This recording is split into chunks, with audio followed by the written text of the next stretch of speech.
Hello guys! Welcome back to my channel. So for today's video, we're going to talk about Title 3 of Book 1 of the RPC, which basically talks about penalties. So this is Chapter 1, which is penalty in general. So first, we need to define what is penalty. So penalty is the suffering that is inflicted by the state for the transgression of law.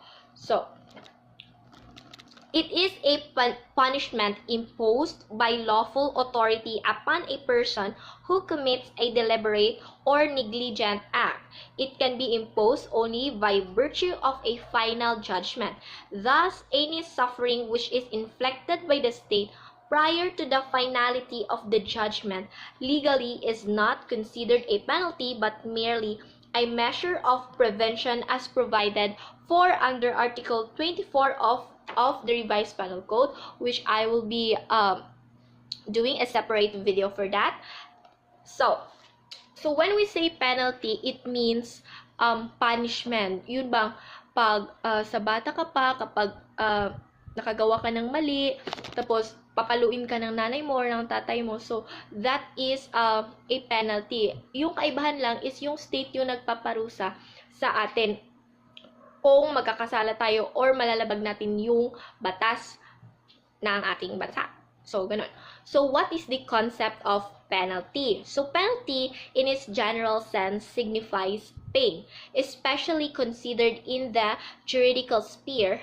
It means suffering undergone because of the action of human society by one who commits a crime. So, yung concept ng penalty is that painful talaga siya, kasi punishment nga eh. So, dapat painful para hindi mo na uulitin yung ginawa mo kasi matatakot ka, kasi may punishment, kasi nga painful, yun yung concept niya. So, ganun. So, let's go to the different juridical conditions of penalty. So, there are actually 7 juridical conditions of penalty according to the classical school on which the code is mainly based. So, the first one is must be productive of suffering without, however, affecting the integrity of the human personality. So the essence of penalty is the suffering. Yun, di ba? Yun yung concept ng penalty. Yun yung essence niya.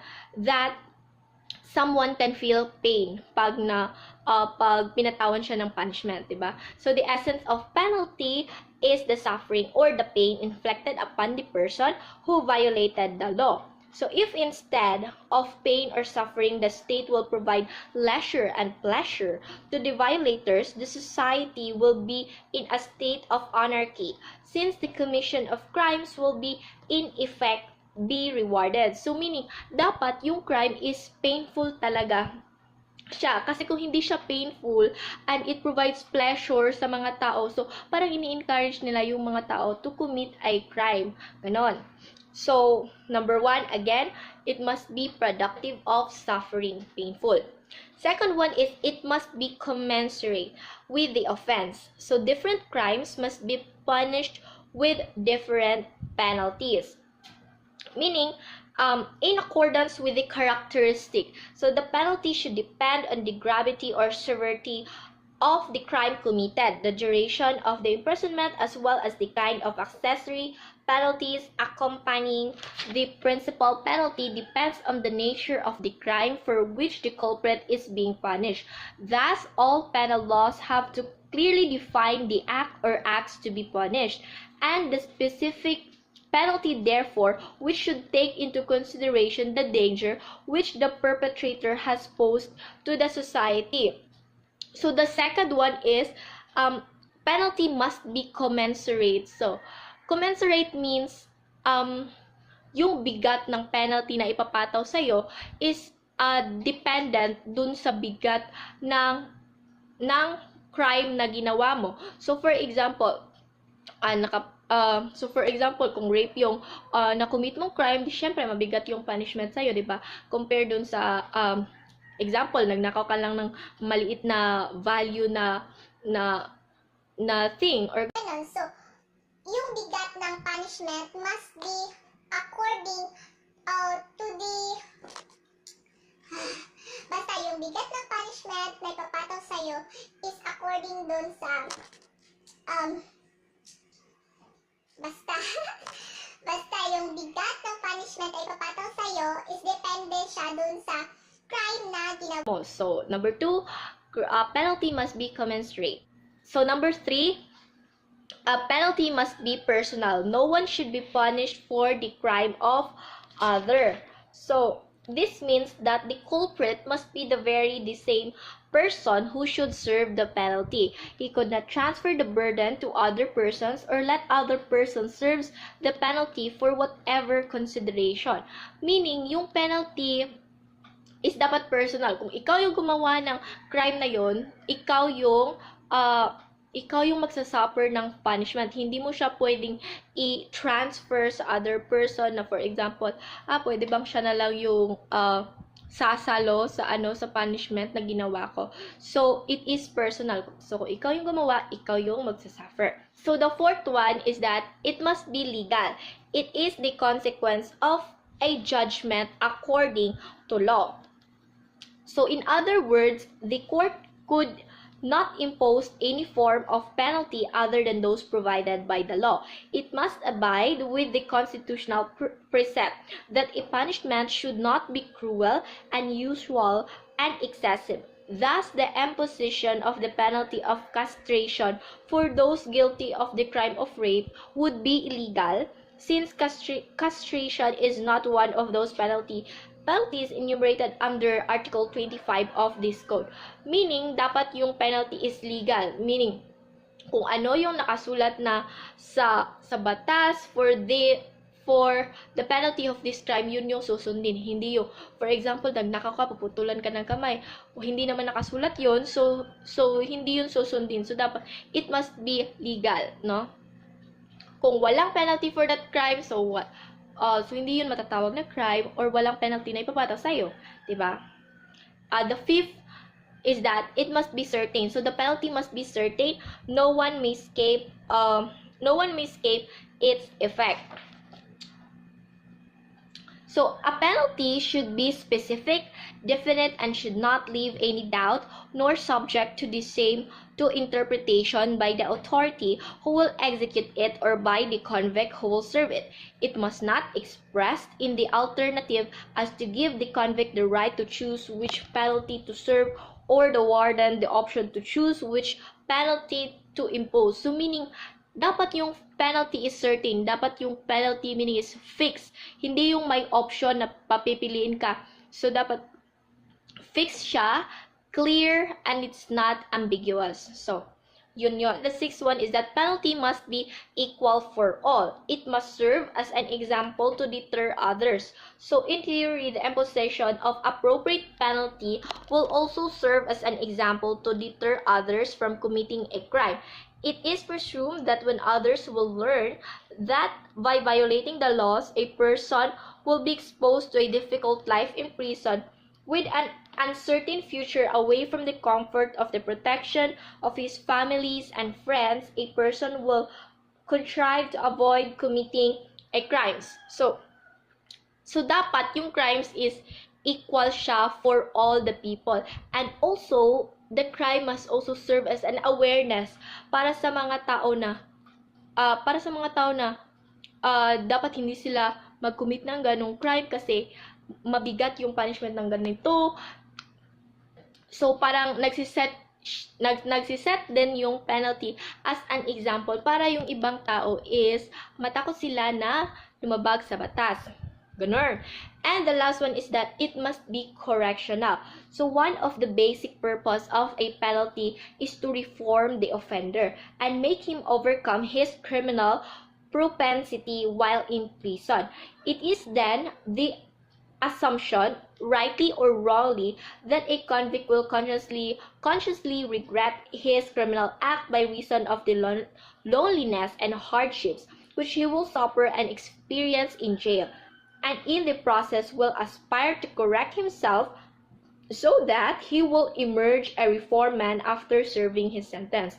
So dapat yung penalty is correctional din siya. Yung parang pag napataw sa itong punishment na to is magsisisi ka kung bakit mo ginawa kasi ayun mabigat nga yung punishment, at kapag natapos mo na yung sentence mo is like sasabihin mo sa sarili mo na hindi na ko gagawa ng ganung bagay ulit kasi mahirap yung punishment na dinaanan mo. So again, the penalty must be correctional.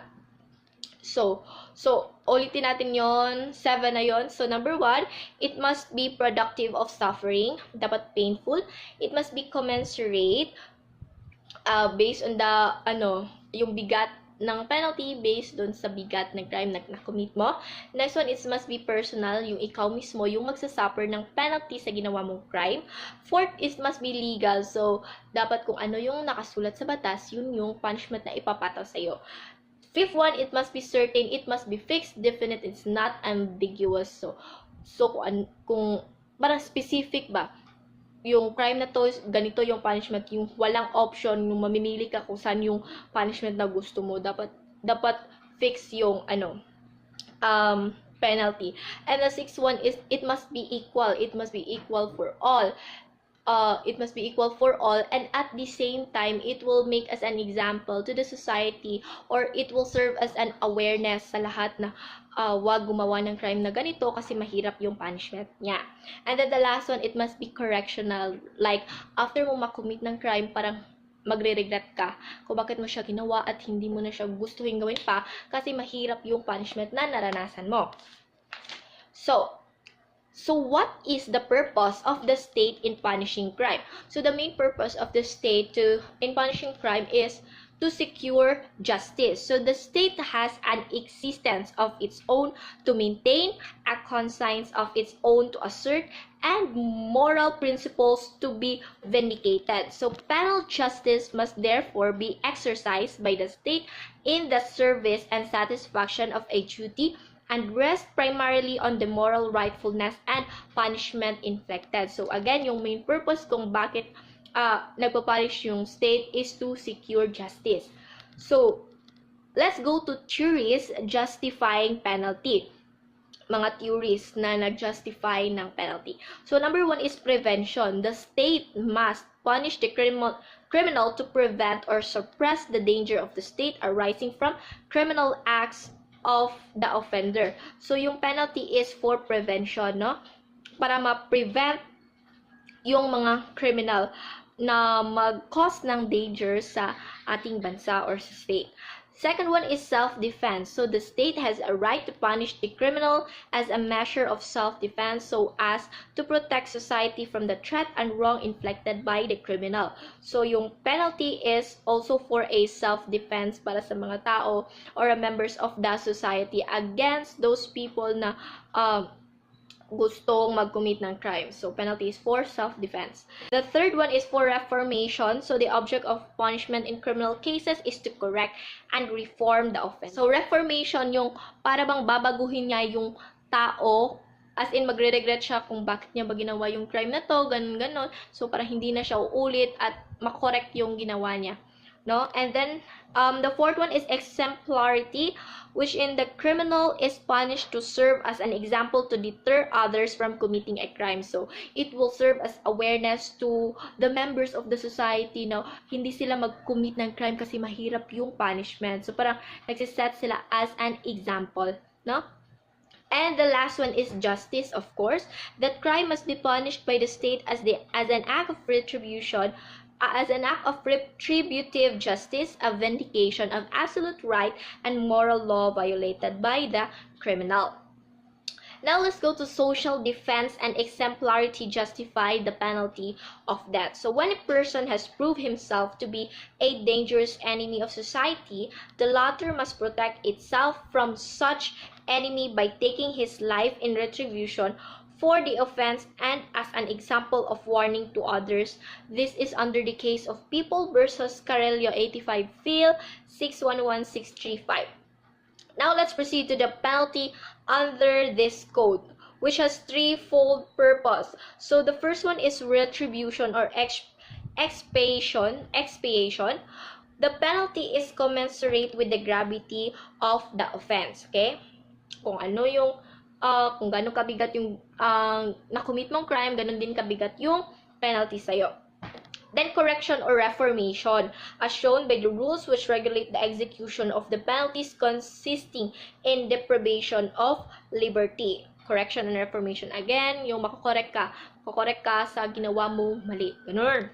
And the last one is social defense, which is shown by its inflexible severity to recidivists and habitual delinquents. And the last one is constitutional restriction on penalties. So, the Constitution directs that excessive fines shall not be imposed nor cruel and unusual punishment inflicted. So, hindi naman ibig sabihin na yung state, it has the right to na mag-set ng punishment para sa members ng society niya is that yung penalty na isi-set niya is very cruel na and inhuman. So, inhumanity, ganun. So, parang yung punishment is dapat hindi excessive, hindi cruel. So, the punishment is cruel and unusual when it is so disproportionate to the offense committed as to shock the moral sense of all reasonable men as to what is right and proper under the circumstances. So, kailan natin masasabi yung punishment na cruel and unusual kung hindi siya proportionate dun sa ginawa mong offense. So, for example, dagnakaw ka lang ng tinapay, tapos yung punishment mo is death na. So, di ba parang shocking siya sa moral ng mga people of the world. Example. So, example for that. Oh, diba? Laki background. Example for that is those inflicted at the whipping post or impellatory, burning at the stake, breaking on the wheel, and the like. So, this is cited under People versus De La Cruz, 92 Phil, 906-908. So, appellant who has been tried, convicted, and sentenced to suffer 1 month imprisonment for collecting without legal authority bets for a daily double race, an offense penalized by RA number 3063 by a fine of not less than 1,000 pesos nor more than 2,000 pesos, or by imprisonment for not less than 1 month or more than 6 months, or both, in discretion of the court, maintains that the penalty has applied to his offense infringes the constitutional provision against excessive or cruel and unusual punishment.